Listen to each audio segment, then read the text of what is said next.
Hello दोस्त, virtual channel में आपका स्वागत है। एफसीआई एजी 3 के नोटिफिकेशन की काफ़ी चर्चा है और काफ़ी उम्मीद है कि जल्दी ही आपको देखने को मिलेगा। तो आप लोगों की काफ़ी क्वेरीज इससे रिलेटेड थी कि जो एग्ज़ाम होगी उसका लेवल किस तरह का होता है, पैटर्न किस तरह का होता है, किस तरह की वैकेंसीज निकलती हैं, क्या उसका सिस्टम है पूरा, और लास्ट कब निकली थी। तो ये लास्ट जो नोटिफिकेशन था 2022 का, उसी को लेके अपने थोड़ी चर्चा करेंगे और उसी से जानने की कोशिश करेंगे। साथ ही इसका जॉब प्रोफाइल क्या है, इसमें सैलरीज क्या है, पर्क्स क्या है, सभी पूरा डिटेल में इसमें डिस्कस करेंगे। तो देखिए, सबसे पहले अगर मैं आपको इसके नोटिफिकेशन पे लेके चलूं, जो पिछला नोटिफिकेशन आया है, ये अगर आप देखें तो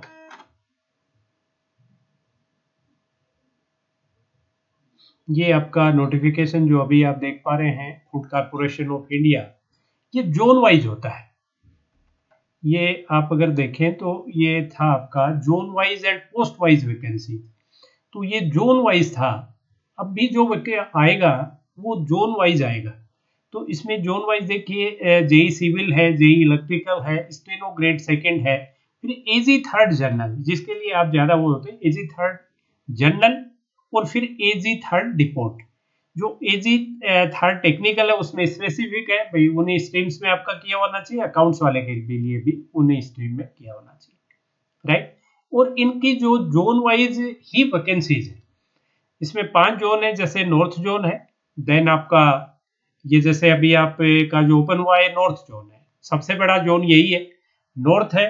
देन साउथ, ईस्ट, वेस्ट और नॉर्थ ईस्ट। जैसे इसमें देखोगे तो इसमें लास्ट ईयर जैसे अकेले नॉर्थ जोन में 2388 टोटल वैकेंसीज थी, उसमें से आप जो स्पेसिफिक वैकेंसीज निकाल दें तो भी काफी अच्छी वैकेंसीज, आई थिंक 235 8 के आसपास ऐसी वैकेंसीज थी जिनमें आप फॉर्म फिल कर सकते हैं। उसमें भी एक काफी बड़ा पार्ट, जैसे 1063 आपके डिपोर्ट की थी, और जनरल की अगर मैं देखूं तो 400, मतलब 1500-1600 वैकेंसीज ऐसी थी जो किसी भी स्ट्रीम में आपने ग्रेजुएशन कर रखा है तो आप फॉर्म फिल कर सकते हैं।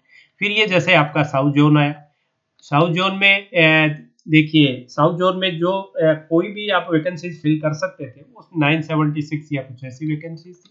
फिर ईस्ट जोन आया, इसमें 768 है, और वेस्ट जोन था वो 713, और नॉर्थ ईस्ट सबसे छोटा जोन, उसमें 185 है। तो ये जोन वाइज होगा।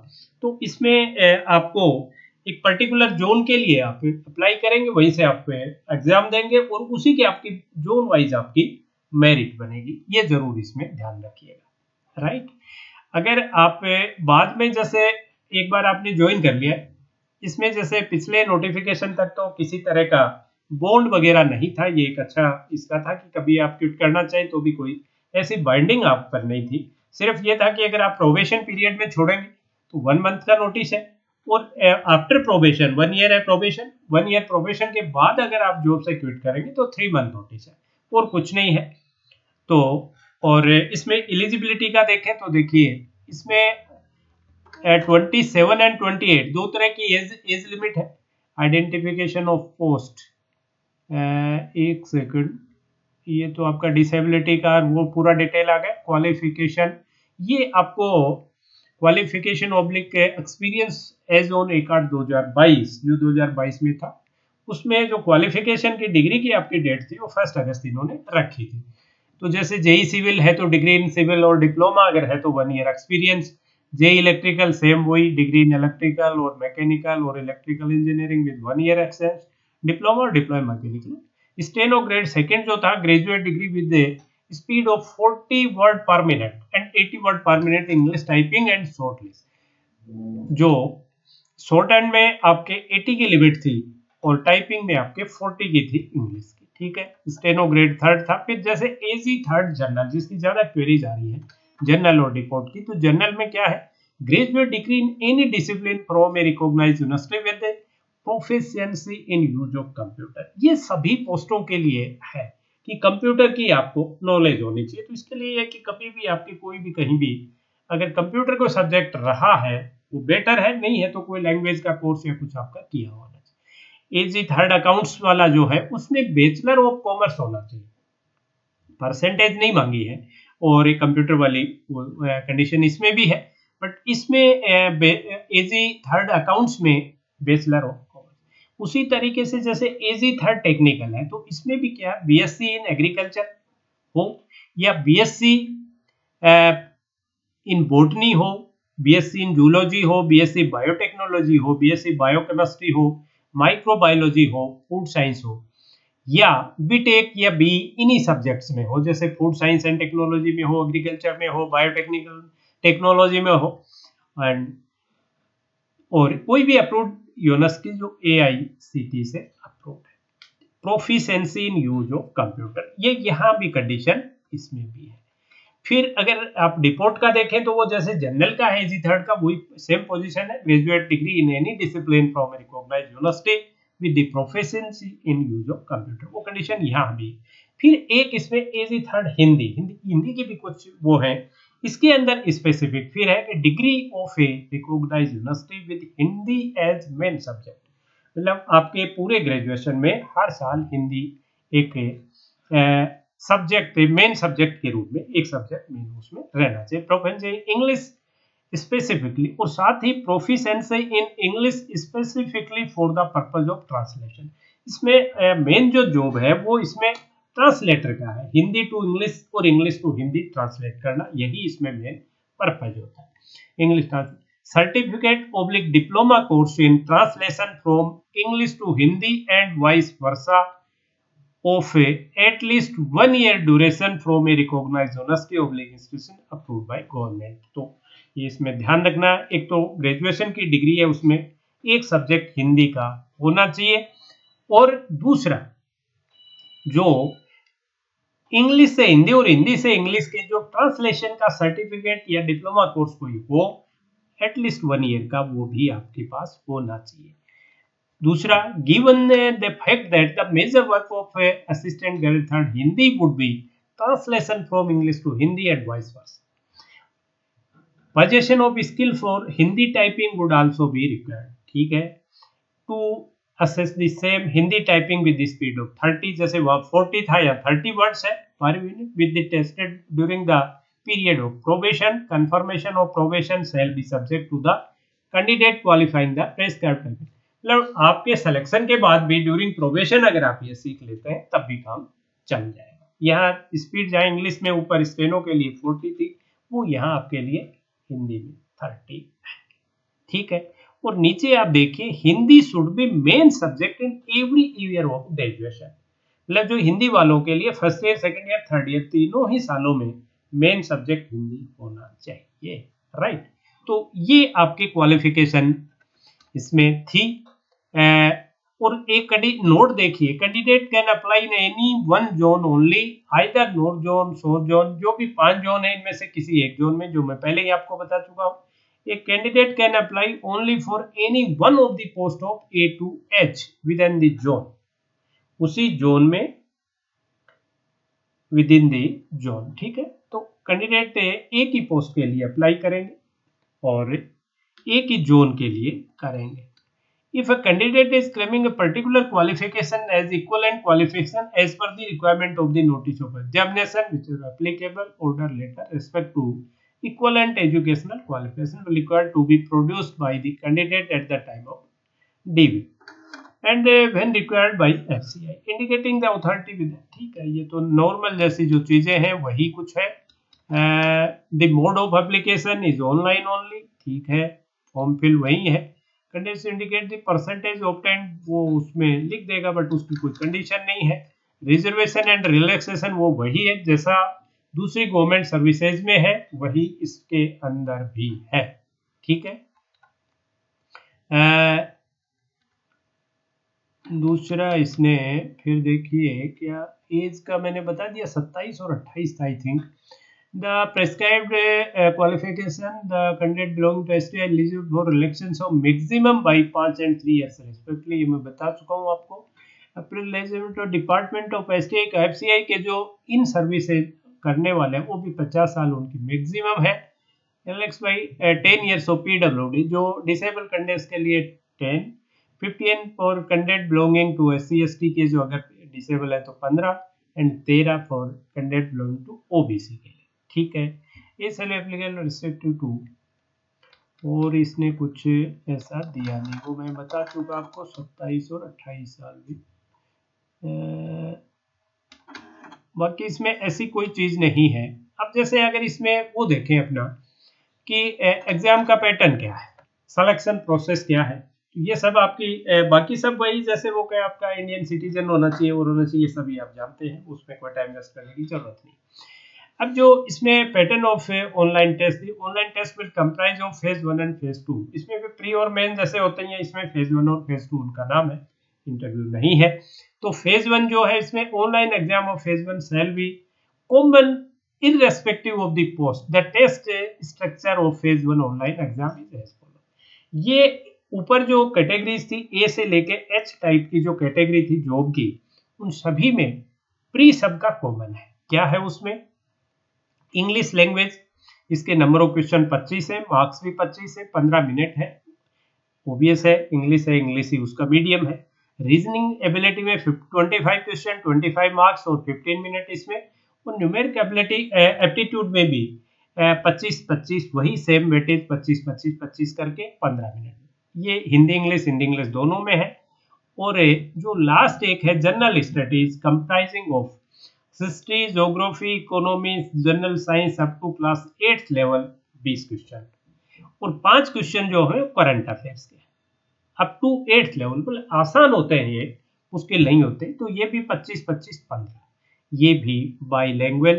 तो टोटल हो गए आपके 100 क्वेश्चन, 100 मार्क्स, और 1 घंटे का टाइम हो गया, 15-15 सेक्शनल है लेकिन टाइम। ठीक है, ये हुआ। The nature of the questions will be such that they don't require specialised study in any discipline. ठीक है भाई, कोई भी जो जनरल एक बच्चा कर ले किसी भी स्ट्रीम का, ऐसे क्वेश्चन।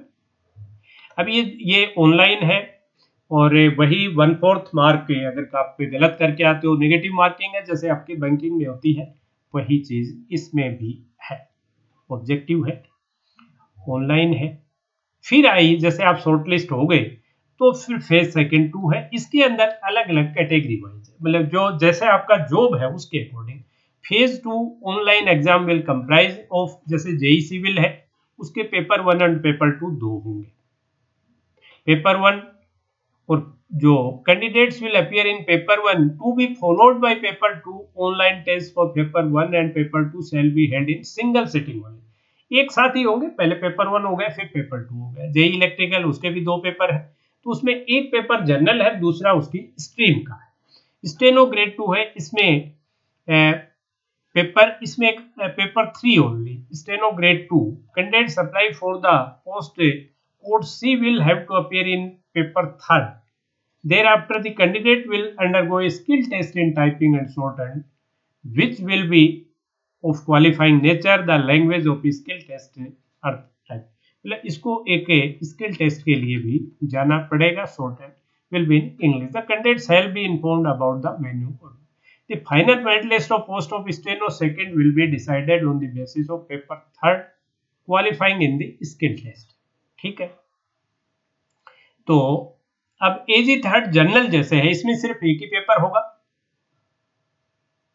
और जो आपके अकाउंट्स वाले हैं उसमें 2 होंगे। तो एक पेपर आपका ये वो एक साथ ही होंगे दोनों। और जो एजी टेक्निकल है उसके भी 2 पेपर होंगे, फर्स्ट एंड सेकंड। डिपोर्ट वाले का फिर एक ही पेपर होगा। एजी हिंदी वाला है जो, उसके भी फर्स्ट और सेकंड 2 पेपर होंगे। Paper first is common for A B D E F G H, मतलब सी को छोड़ के, सी में नहीं है, जो सी कौन सा था, स्टेनो। बाकी आप देखें तो ए से लेके एच तक सभी में पेपर 1 जो है वो कॉमन है। और जैसे आप जनरल और डिपोर्ट के लिए देखें तो उसमें सिर्फ पेपर ही एक है, और वो जो औरों के हैं वही कॉमन पेपर उनके भी है। लेकिन जो स्ट्रीम के हैं, जैसे अकाउंट्स के हैं, टेक्निकल के हैं, जूनियर इंजीनियर सिविल है, इलेक्ट्रिकल है, उनकी ब्रांच का एक पेपर है। और सी जो स्टेनो वाला है उसमें पेपर 3 है, और एक स्किल टेस्ट है आपका स्टेनो। ये है इसमें। अब जैसे इसने दे दिया पेपर टाइप, पेपर 1 जो है, जो आप जिसने ज्यादा क्वेरीज हैं जनरल और रिपोर्ट के लिए, उसमें उसने दिया है कि 120 multiple choice question is carrying 1 mark, maximum 120 mark, 1.5 घंटे का टाइम, 90 मिनट का टाइम है पेपर 1 में, जो सबके कॉमन है एक्सेप्ट स्टेनो के लिए। तो इसमें 120 क्वेश्चन आएंगे, और 1 मार्क्स का होगा, 1.5 घंटे का टाइम होगा। स्पेसिफिक पेपर सेकंड, जैसे पोस्ट स्पेसिफिक, जैसे अकाउंट्स वाले के अकाउंट से रिलेटेड हो गया, टेक्निकल वाले के टेक्निकल से रिलेटेड, जैसे उसमें आपके एग्रीकल्चर में या उनमें जिसमें भी आपका किया हुआ है उनके हो गए। और पेपर थर्ड जो है ये स्टेनो के लिए है। तो इसमें क्या है, पेपर सेकंड में 60 multiple choice question is carrying 2 marks, 120 marks 60 minute का। तो ये 90 मिनट का जैसे ही पेपर 1 होगा, तो जिनके पेपर 2 है तो वो 2 भी साथ ही उसके जैसे ही वो 90 मिनट के बाद वो ओपन हो जाएगा, और फिर ये 60 मिनट इसके लिए मिलेंगे। इसमें भी 120 मार्क्स का है, इसमें 60 क्वेश्चन 2 मार्क्स ईच है, उसमें 120 क्वेश्चन 1 मार्क ईच है। स्टेनो वाले में पेपर थर्ड है, इसमें फर्स्ट और सेकंड दोनों ही नहीं है, इसमें थर्ड है, और इसमें 120 multiple choice question is carrying 1 mark, maximum 120 marks. तो इसमें जैसे पेपर 1 है उसी टाइप का पेपर थर्ड है स्टेनो वाले के लिए 90 मिनट का। फिर एक स्किल टेस्ट ये इसने दिया है। अब इसने पेपर 1 जो मल्टीपल चॉइस वाला जो आएगा, तो इसमें आगे फर्दर बाइफर्केशन किस तरह से है कि इंग्लिश लैंग्वेज के 25 क्वेश्चन 25 मार्क्स और 20 मिनट, रीजनिंग के 25 क्वेश्चन 25 मार्क्स 20 मिनट, और न्यूमेरिकल है एप्टीट्यूड के 25-25 और 20 मिनट, 1 घंटा तो ये हो गया। बचे हुए 30 मिनट में जनरल स्टडीज कंप्राइजिंग ऑफ, जो जैसे आपका प्री में भी ये आई थिंक था वही, हाँ प्री में भी था नहीं, तो वही इसने जनरल स्टडीज, और इनमें तो ये 75 तो ये आ गए, और 45 का ये हो गया। ये हुआ इसमें 3 पार्ट हो गए इसके, एक तरह से इसमें किस किस से होंगे, 25 क्वेश्चन आपके general studies comprising of history, geography and economics, general science up to class 10th level 10 question, current affairs के 5 और कंप्यूटर के 5, यूं करके ये 45 क्वेश्चन 45 मिनट, नहीं सॉरी 30 मिनट 45 क्वेश्चन 45 मार्क्स, इस तरीके से ये पेपर सेकेंड आपका होगा। Nature of question will be such that don't require specialised study of any discipline, ये जरूर ध्यान रखिएगा।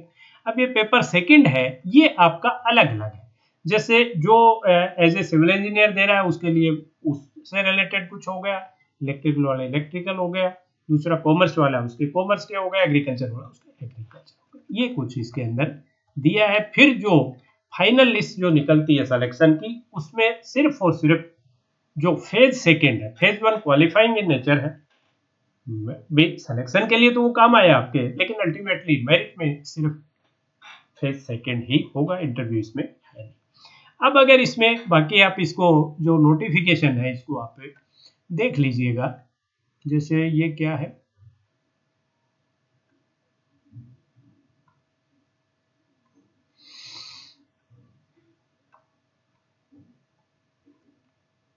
ये जो डिटेल इसका आप देख लीजिएगा नोटिफिकेशन का, है ना।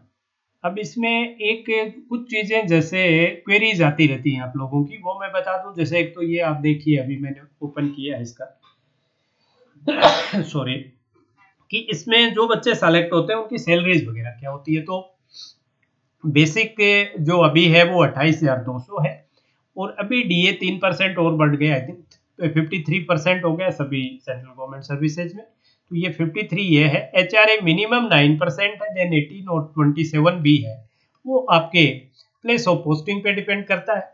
फिर एक फ्रिंज बेनिफिट्स के नाम से और है, इस बेसिक का 32%, ये 32% ऑफ बेसिक, ये भी 53% ऑफ बेसिक, और एचआरए भी 9% ऑफ बेसिक। इन बेनिफिट्स में सभी आपके ट्रांसपोर्ट अलाउंस और जो जितने भी अलाउंसेज हैं वो इन्होंने कंप्राइज करके 32% ऑफ बेसिक कर दिया। तो ये यहाँ अगर अपने देखें तो 53 और 62 94%, करीब करीब ये मान के चलिए कि 55,000 या 56,000 के आसपास आपकी इनिशियल ये सैलरी हो। अब इसके अंदर जो डिडक्शन है, सीपीएफ का 12% है, एनपीएस का 2% है, ये भी ऑफ बेसिक। फिर कुछ और डिडक्शन जैसे आपके मेडिकल फंड के डिडक्ट होते हैं, फिर आपके प्रोफेशनल टैक्स के 200 रुपए कटते हैं, एक आध कोई और है इसी तरह के, तो 750 के आसपास और भी डिडक्शन इसमें हो जाते हैं। तो अगर मैं यहाँ देखूं तो ये होके वही 48-49 के आसपास, 48-49,000 के आसपास ये मिलता है। इसके अलावा जैसे जो बच्चे डिपोर्ट में AG3 डिपोर्ट में है, AG3 डिपोर्ट वालों के लिए क्या है कि जैसे जब इनकी सीजन होती है, भाई वैसे तो इनका बहुत ही रिलैक्स जॉब होता है, लेकिन जब सीजन होती है, जैसे मान लो कोई आपके कोई रेक लग गई और उसमें सीजन में आपके वर्किंग आवर्स बढ़ जाते हैं।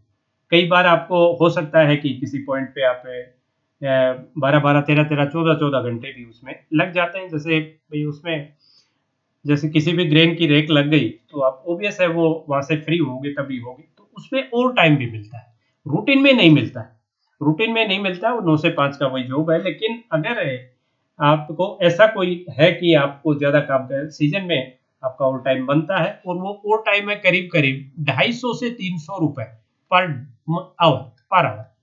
और जैसे जो बच्चे वहां जॉब कर रहे हैं उनसे जो पता चला है, वो कह रहे हैं कि सीजन में 60 टू 80 आवर से बन जाते हैं पर मंथ।